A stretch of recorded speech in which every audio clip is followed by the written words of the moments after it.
Welcome to Keep IT Healthy podcast, a show hosted by people making things happen in technology, aiming to optimize healthcare delivery, health, well-being, and fitness. My name is Jan Kamiński and I'm the co-founder of AppLover, a company dedicated to improving the quality of life with IT solutions and digital advisory. We started making this podcast to amplify great thinking to propel healthcare forward. Our guest today is Chris Blomfield-Brown, creator of Core. Hi.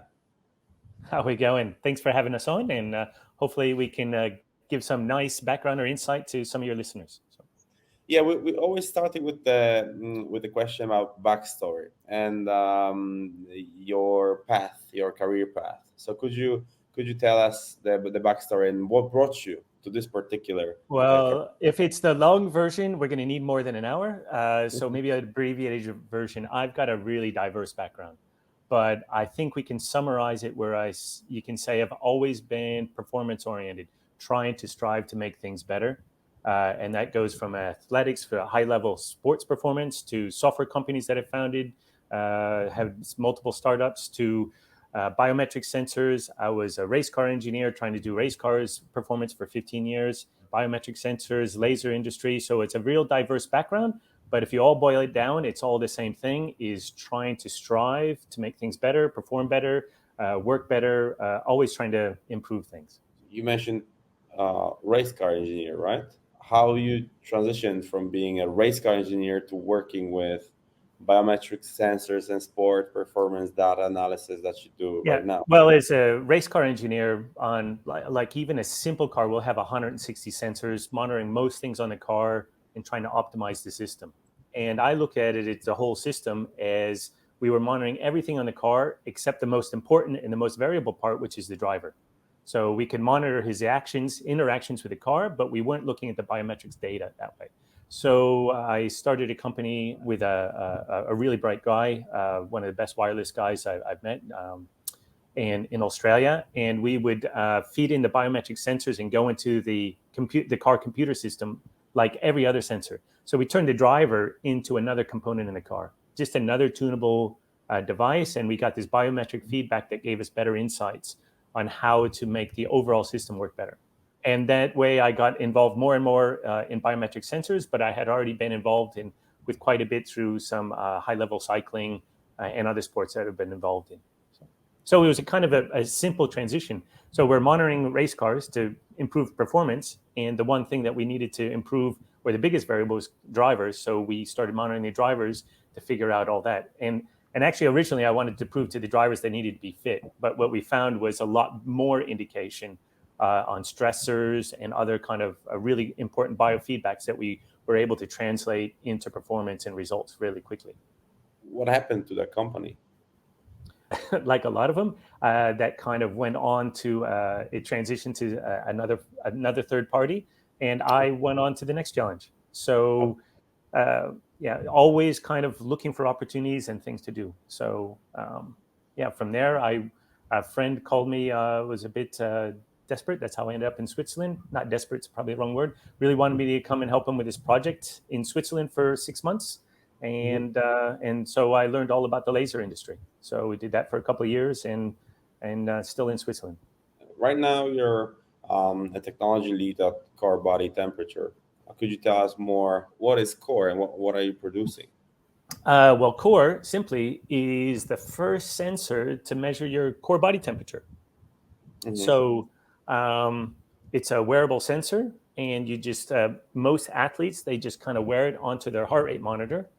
On their heart rate monitor, and then it works like a normal sensor, like a heart rate monitor or a speed sensor. It goes onto their smartwatch or their bike computer, and the data is there in there because it's really relevant in sports, because as your core body temperature goes up, your performance goes down. And in race cars, we even saw this too. As their core body temperature went up, we actually saw its research shows that mental capacity goes down. It's just blood flow issue and oxygen issue. And we saw that the level of mistakes used to go up as they got hotter. So it's really relevant in a lot of sports. And so now we've kind of gone out and created the category with Core, and this is being widely adapted. We work with most of the professional cycling teams and top triathletes. Now we're getting to trail running and marathon running. so distance endurance sports, and then it's still relevant in other applications outside of sports. It's a monitoring system, like a monitoring tool. But what sets your technology apart? How it differentiates from other monitoring systems and tools on the market? And what's the Well, difference for like first, what's it for the athletes? You know? yeah. Well, let's just well, I'll break it down because I didn't talk about it much. One, it's a wearable device. It's a technology, and so we can do constant monitoring core body temperature. First, there's not many devices that do that in a non-invasive way. So 24 hours constantly monitoring your temperature, because your temperature is not static, as a lot of people think. And then the second of all is it works in sports applications and in many other applications. The ear thermometers that most of us are used to, or under the tongue, different thermometers, those technologies don't work in sports applications. They only kind of work in, the accuracy on those is actually not as good as most people think. It's actually really bad. And so those methods, the normal methods, don't work in sports or in other applications like workforce safety, or if you're working outside in a hot environment. So most of the traditional temperature measuring mechanisms don't work in those kind of, and then they also don't work in sports environments or hot environments. They don't continuous monitor, and if you do have a solution like an e-pill or something, they're evasive. You have to use a rectal probe or swallow an e-pill to be able to get that same information. So we're the first wearable technology that is able to do that. And that technology can actually be embedded to other devices that might look like something on my wrist or this finger or other things like that. So it's actually a technology that can be embedded into other kind of wearable devices. And the core sensor was just the first solution, and a very good solution for sports people.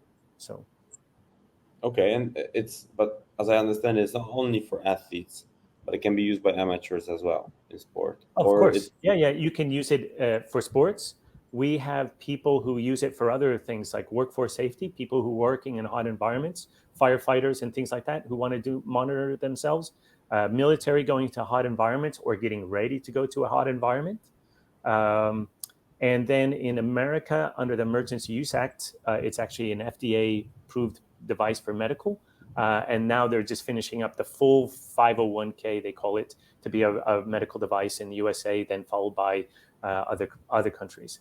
It's just a longer process, so they're still working on that. So, but right now it can actually be used and sold as a medical device, a clinical medical thermometer in the United States. if you can tell us more about that. I mean, how these Sure. strategies So, facilitate your tech, yeah. contribute to athlete performance. So let me just maybe take a step back. So the first thing people aren't aware of is when you do a sport, even in cooler condition, your temperature goes extremely high. The extreme fever levels. We have people running races at over 40 degrees, 40 and a half degrees. So, or 100, if you're in the North America, 105 degrees. So your extreme fever levels. If you're doing exercise and you feel hot, it is because you're hot usually. And then you're hot for a sustained period of time. So what happens is when you race at these extreme temperatures, but most of the time we're training at these low temperatures. Mm-hmm. So when you go to race, you're putting your body in a new stress that it's not used to. So what we first do is we do what we call heat training, which is basically you race here and you train here. So what we need to do is occasionally train at an elevated temperature to get your body adapted to it. And it's that simple.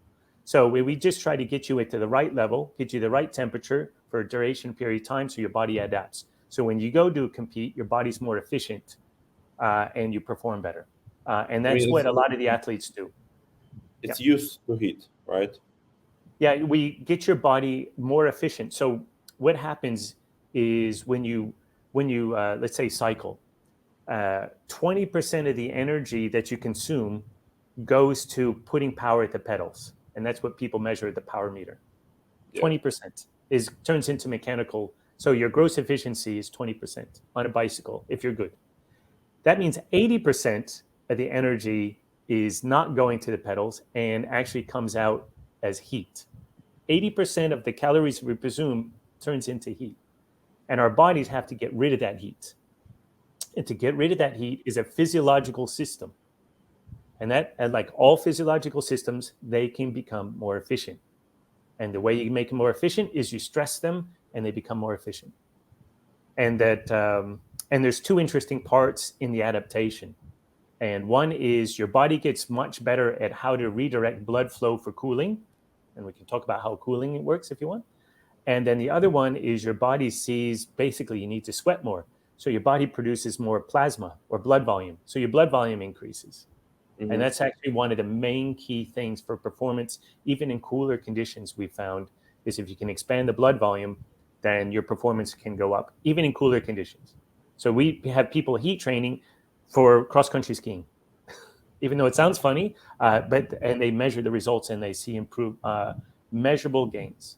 When you look at your partners and clients and customers, when it comes to athletes, do you have any sport that it's just, I mean, favorite in a sense? You have just the most athletes that use it.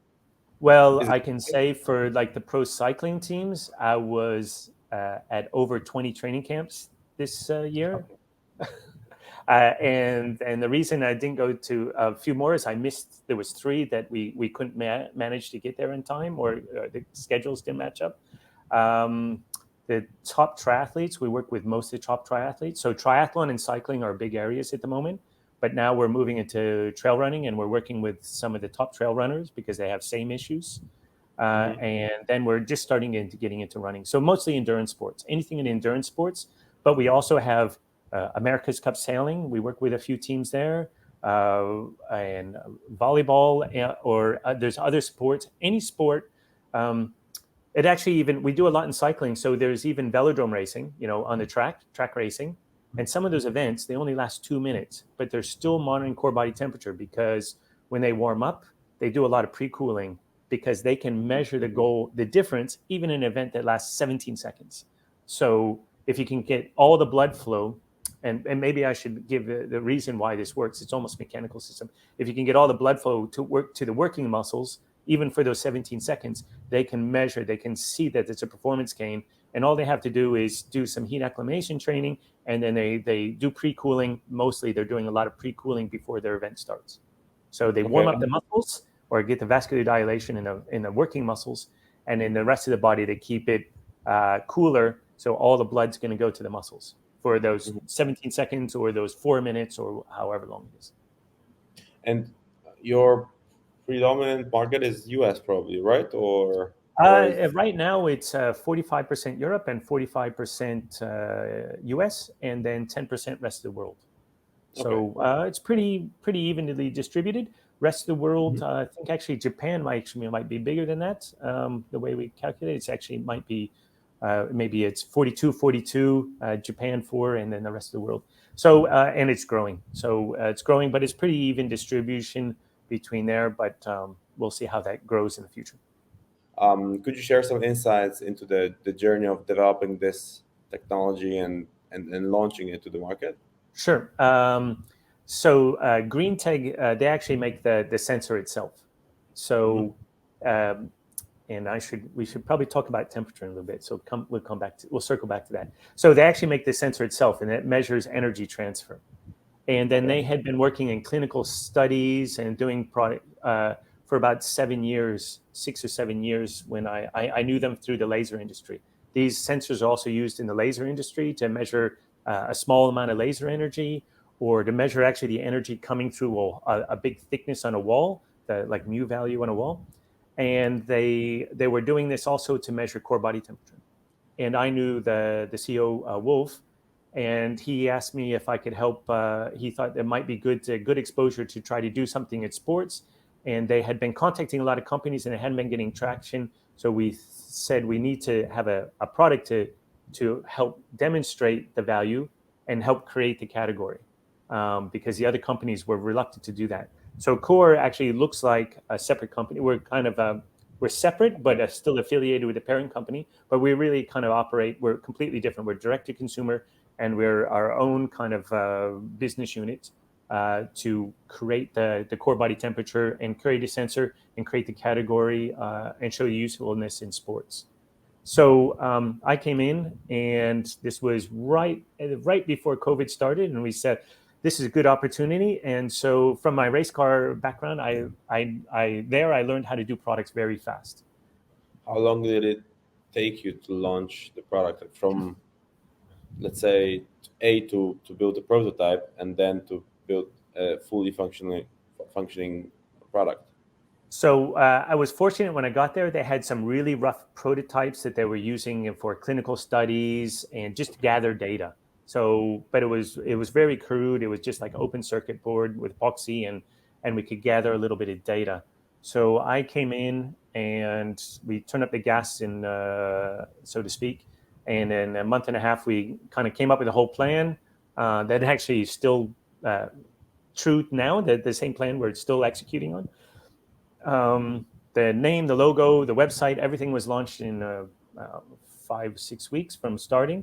Um, and then we turned up the gas. We decided had to turn prototype into product, and that was a really good effort. Pretty much 3 months Okay. from taking a rough prototype to injection molders, the whole design process, the design the boxes, getting the first preliminary shipment, and then followed up by a full production run.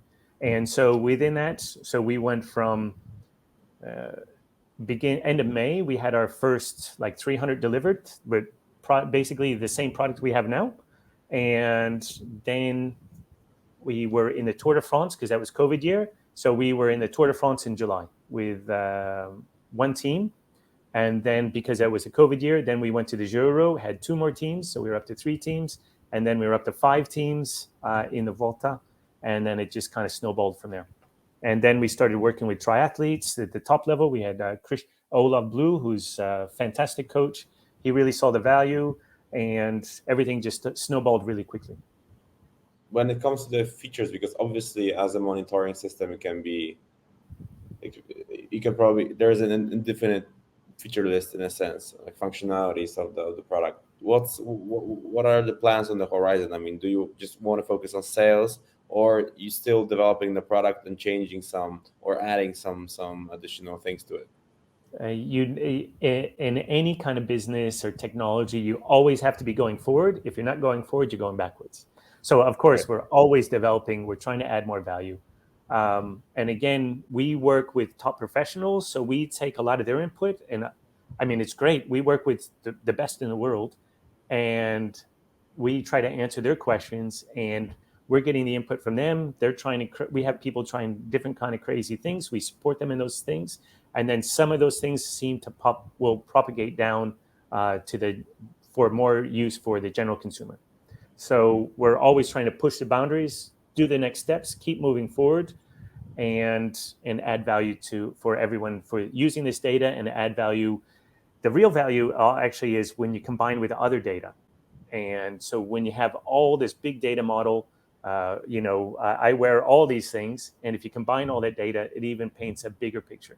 So it's just another piece in the puzzle, and I think it's all the big data is where everything's going to. That really makes the more interesting applications, not only for sports but for health and for medical.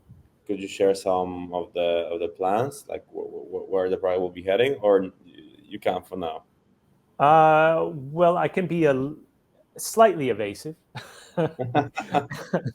I would say, well, actually, there was a watch from Withings that was just announced that has the core or the Clara technology enabled in it. So that's the first major wrist-worn device. So I think you'll see more products like that coming in the near future.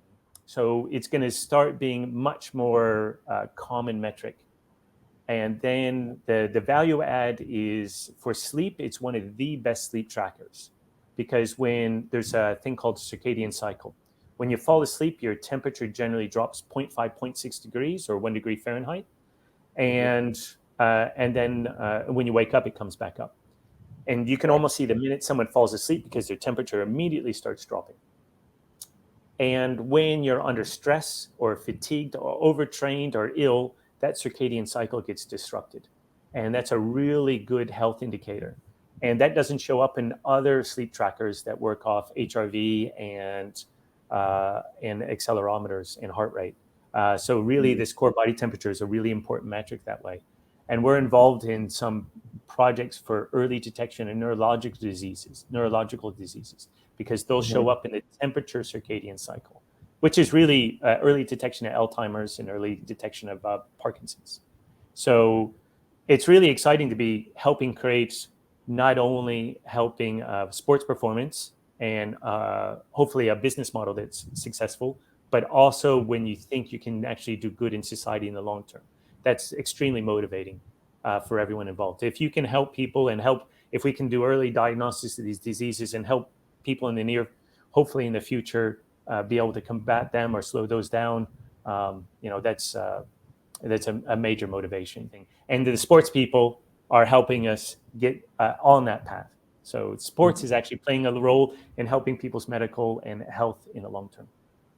Yeah, I recently heard Huberman's podcast about body temperature and how it influences, I mean, everything. When you sleep and you wake up, what are the differences? So I agree completely. I mean, so that, I mean, the general plan would be, right now you're focusing on athletes, but who knows? Maybe it will be more of a, you'll just lean towards the consumer side, not only Yep. athletes, people that just take care of their sleep routines, etc., etc.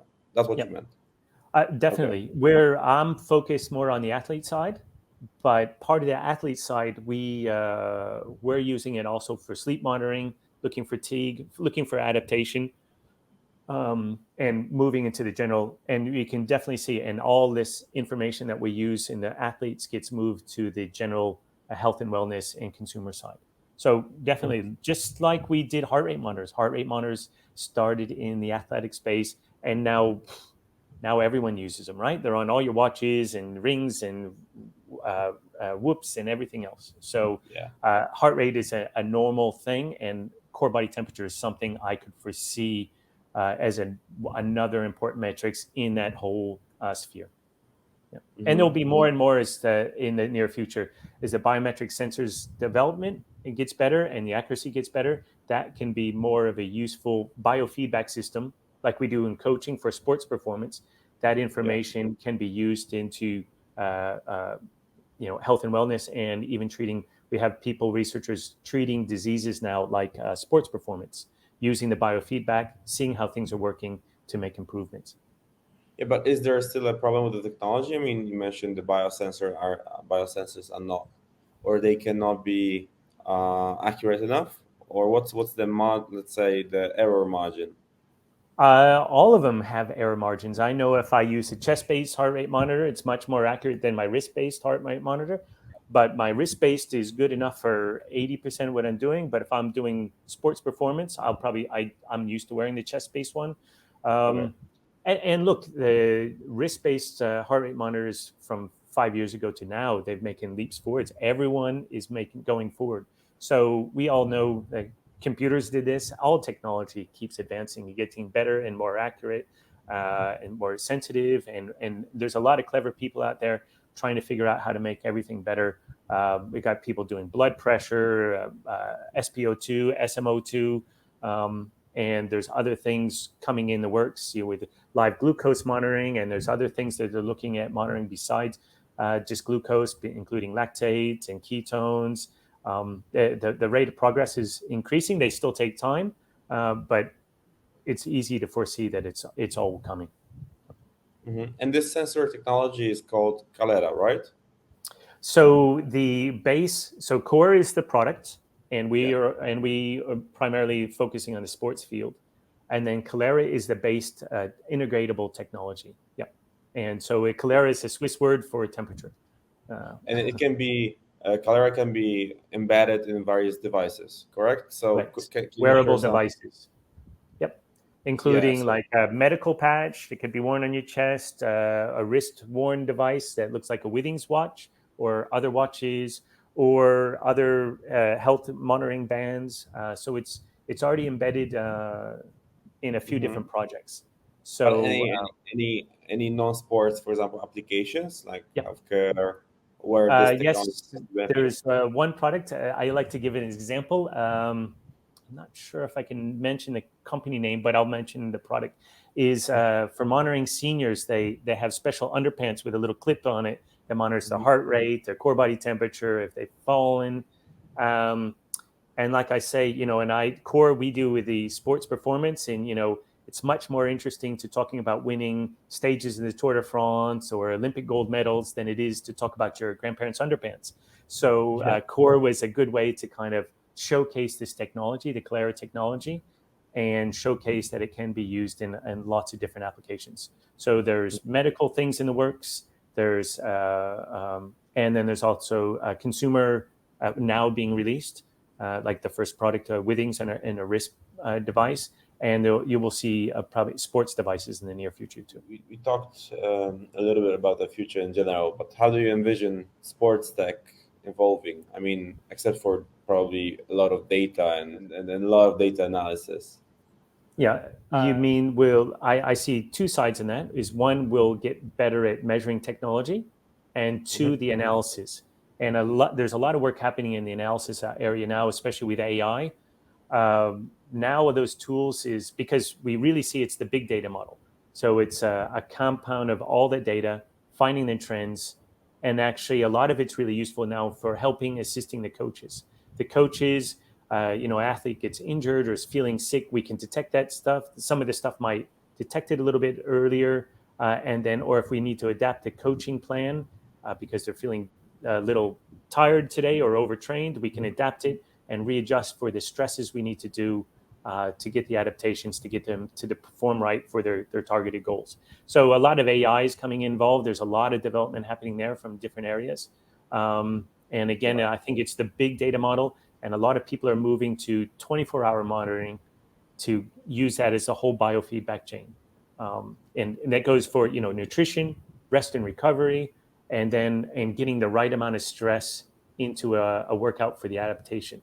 We're seeing that people are able to do this well. They can get the right amount of stress in and get people to adapt extremely quick.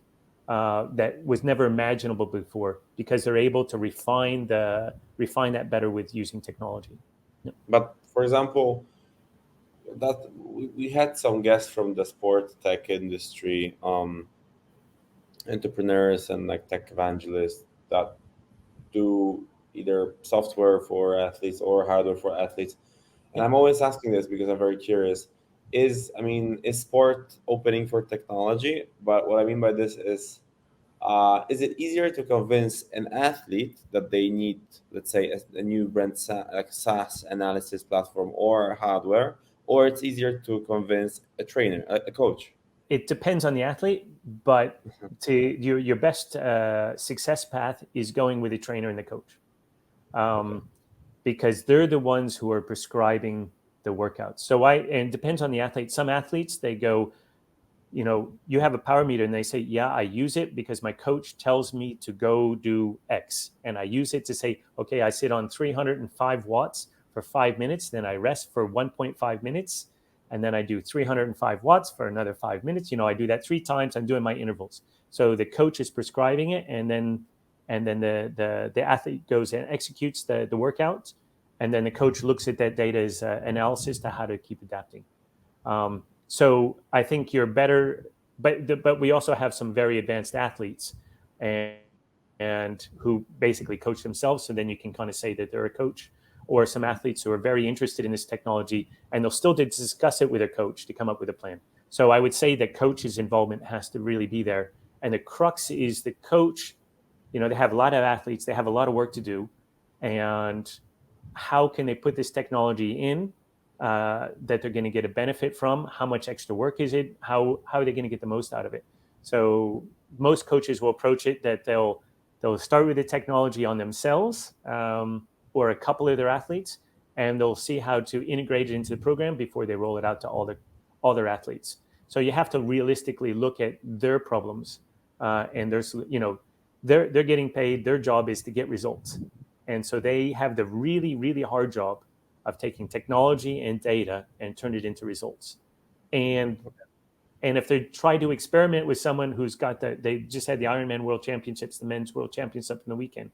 And if they're going to experiment with someone who should finish in the top 10 and they finish in the top 50, well, he's not going to be a very popular coach anymore. So they have to be smart about how they do things and how they roll technology into it and how important it is.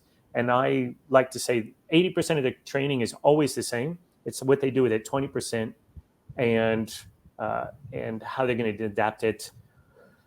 There is never a magic bullet. It's always just refinement. And that's really how you can use technology, I think, is really refining those things to get the most adaptation. One of the coaches I work with, I really like what he says. He says, we underestimate how adaptable the human body is. And I think he's spot on.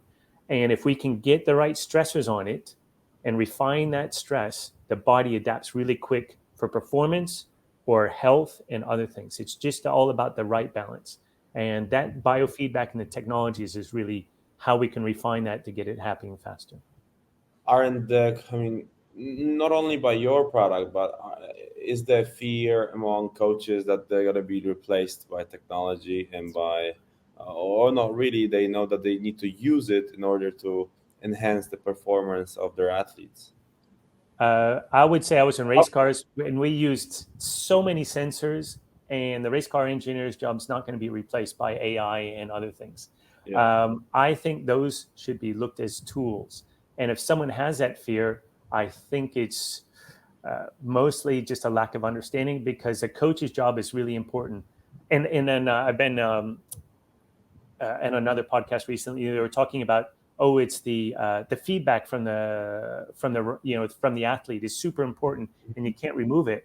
And I said, I 100% agree. That's what the coach does. He gets also the feedback from the athlete, but that's just another data point. It's one that's hard to get a sensor to do. How do you feel? But we have all the other sensors, and then you take the athlete input, but that's just another data point. And it's, again, all this data together that really paints the picture. Some of AI helps, and that coach's intuition, and really the relationship between the coach and the athlete is super important Mhm. for both trust and learning and knowing each other to be able to do that. And that's not going to be replaced anytime soon. Again, the AI and the tools and the sensors are just a way to assist to get to that goal quicker. Okay, so you're not afraid that AI will be, playing any revolutionizing. I mean, that will just revolutionize athletes' training and performance, and that will be just, a new sport completely. No, no. And I actually think, I look at it differently. I think it can revolutionize the way coaches, how much time they have to spend, and help them dial in better training sessions for their athletes. So I think the AI can actually just only help the coaches be better coaches. We used to say, like in motor racing, we had traction control in these driver aids. And in the result, even when they had them, a lot of them got banned or they got changed. We said it never took an idiot and made him a genius. It could take a really good driver and make him a little bit better, but it never replaced. You had to be a very good pilot, a very good driver in the first place to be able to use those things, and that just gave that person just a small advantage. So you can view it as the same way. These are assistance tools to assist the coach so he can quicker and go back through all the history, and the AI is going to go back through all the history and look for the trends, help them look for the trends. And then then the AI just suggests stuff and bring things to the coach's attention quicker. So these are only should be viewed as enhancing and making their job easier or making their job more effective in the future. Hmm. And with the background in race engineering and team management, how did you expand? Because I was doing the research, I noticed that. How did you expand the CB squared? Because that was the name of the company back then. Yep. How did you expand that into education and promoting the application of math and science in motorsports to engage young people in those subjects? Or That was just kind of a bit of a passion project. So I was a race car engineer for a long time, and it was Mhm. a nice way to connect with younger people because they think it was kind of an exciting career. And I would go in and with two missions in or two a lot of these were young people, high school students, and one mission was just to show practical applications of math and science. So math and science practical applications can be fun. That's a race engineer. I'm in front of my computer doing data analysis most of the time, and it's really complex, and show that complexity and how the math and science can actually be applied. And then the second part was to educate young people about being responsible in a vehicle, and really emphasizing if you want to go drive fast, there's places to do it called the racetrack. And in a personal experience, I saw two people get killed in the races we were in, and one 19-year-old kid turned into a quadriplegic. And this is in a controlled environment. It's super safe cars. And so it's driving, and I'm really anti-driving fast on the road. It's if you want to drive fast, you go do it in a race car on a racetrack, and it's a completely different experience. And if you think you're a good driver on the road, I tell you, if you get you in a race car, you're probably not as good as you think you are. Yeah, but I agree completely. And this is interesting because you've been a race engineer, but you're also been a software developer, right? Yeah. You were working for Microsoft, and like you're a software engineer in general. So you essentially gone. This is a really broad, career path. I have to. Uh, yeah, but it's I like to say same but different. So I had multiple startups, software startups, and I worked at some larger companies like Microsoft, and was involved in some strategic business development. It was really some really interesting projects. Um, but it's all the same but different. There was always trying to make products better. Go into startup, you're trying to make a startup successful. You go to a race team, we're trying to up the level. We want to win races. And you do it in all the same processes. Look for your weaknesses, fix them, keep making steps forward towards your goal. Um, Lasers to softwares to biometric engineering to core sensors and sports performance. I see more similarities than differences. But if we get into the details, of course, you've had a diverse career journey, and that's exciting. And from co-founding wireless motorsport to working at Microsoft and Coherent Incorporated, etc. But how have these experiences, especially in the 90s, for example, because I saw that was when you worked at Microsoft, for instance, Yeah. uh, how how have these experiences shaped your approach to entrepreneurship and technology development? Because you're there for quite a long time. Yeah, I think what do I say? It's life is full of opportunity. It's always hard to figure out what you want to focus on, and I think the key word there is then focus, and to be able to get there and then make the steps to go up to whatever you define success to be. Um, Okay. and how did I do those steps? It's also just being able the ability to see opportunities. So when something comes along and not being afraid to say, "Oh, I think this is good enough," and it's time now to change course and focus on that, and put all my effort into that. So I think it's that simple. Yeah. Yeah, and it's authentic also. For example, I think we had some guests in the podcast that, except for the, they were working on their, or they worked on their own products, mainly from the sport tech industry, but they were also former athletes themselves. And I know Hmm. you were also you've been a competitive athlete, even representing Australia several times in the World Amateur Championship. Did that experience as an athlete influence the work? And of course it did, but like how did it influence the work that you do right now, except for the fact that you probably have a lot of contacts and you know exactly why they how to convince a coach or a trainer, because you probably had your own. I would probably say it in a little bit different way. There's two things. Is one is I always believe in any product that I'm focused on or working on, or team or company. I always first advocate that you need to use the product. So if you're using the product, then that's how you really understand it. So I wear my core sensor all the time, and Really? even our management board, I went out and bought them all sport watches so they could understand how the whole ecosystem worked. I think that's super important, and I always think it doesn't matter if you're making shoes or sports watches or biotech or software, you need to use the product. Everyone needs to use the product who's using it. And second of all, so that was part of the sports is I use the product, so I have to know how to do it. You were a former athlete, of course, but is it a strategy of those companies that, for example, Core or Green Tag, some of their staff, some of their employees are connected deeply with sport, or as former athletes or former coaches, or Okay. it doesn't work like that? Uh, I think instead of saying you have to be an athlete before, I think you have to understand the industry that you're going into.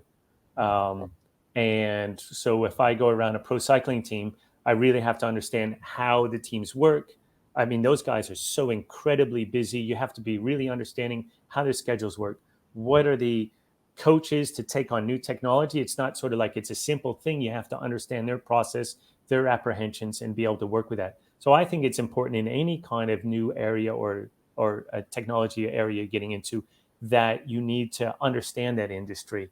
And you don't necessarily have to be an athlete at a high level, but I think understanding and empathy how that system works for in one way or the other is critical for success in almost any industry. But for example, you personally, how your personal experiences as an athlete influenced your professional endeavors? As my athlete, my athletic adventures or ventures, I don't view too much different from my business ventures. Is Okay. basically it. I wanted to perform at a higher level, and I had my own personal goals. I did rock climbing and others, and sailing and other sports also, and I always wanted to make improvements, just like I would with a company or just like a product. And I was always trying to figure out how to make those improvements. So I view how I dealt with sports is not much different than how I deal with technologies, developing technologies, or developing a business. Is we're always trying to do those. Like I said before, you said all these different things. It's all the same but different. But the approach is still that kind of engineering approach. I think maybe my DNA as an engineer to heart is basically what's the problem, how are we going to fix the problem, how we can improve it, and what are the steps, what's our ultimate goal, and what are the steps we can do to get there. And if you are to say, I mean, for individuals interested in entrepreneurship or sports tech in Yeah. general, what three advices would you give them based on your own journey of starting and running successful ventures and also working at Core? What would that be? One is if you think you can see this opportunity, if you see a niche that you think could go fill, one is being able to see it, recognize it, and then set up your mind that you think that's good to go. And then as soon as you make up your mind to do that, then it's focus, followed by focus, followed by focus. So, an inch wide, a mile long. Basically, we just want to keep on track and keep important it's there, and figure out the logical steps we need to take to get to that ultimate goal, whatever that ultimate goal might be. Is it develop a technology? Is it a develop a company? Is it develop something so you can go win a race? So make sure your goal is there, and then how to focus in and get those steps there to get to achieve that point. If there are athletes that are listening to us, where they can find you? Corebodytemp.com. And we're starting to develop a reseller network and distributor network. So hopefully at your favorite shop soon, but otherwise corebodytemp.com. And we also have lots of interesting background information on how this affects sports performance and even health and wellness, and pregnant women who want to exercise, because the core body temperature is a really important part of that. And if you have any questions, there we've got a little chat bot there, and we generally try to answer your questions as quickly as possible. So always open for questions, and you can also find me on LinkedIn under that name. And always feel free. I'm always here to try to help. And if I can help and answer any questions, please just feel free to contact me. Nice. And Chris, thank you very much for joining us today and for sharing those insights on Core and your personal journey. And I hope to hear more about it, maybe in the volume 2 of the episodes. Okay, no worries. Anytime, if I can help, always here to try to help educate, and I hope some people got at least a little bit of knowledge out of this. So Thanks again. Stay in touch with us, subscribe to our podcast, give us a like, comment, or share. If you want to reach out personally, you can find me on LinkedIn and Instagram.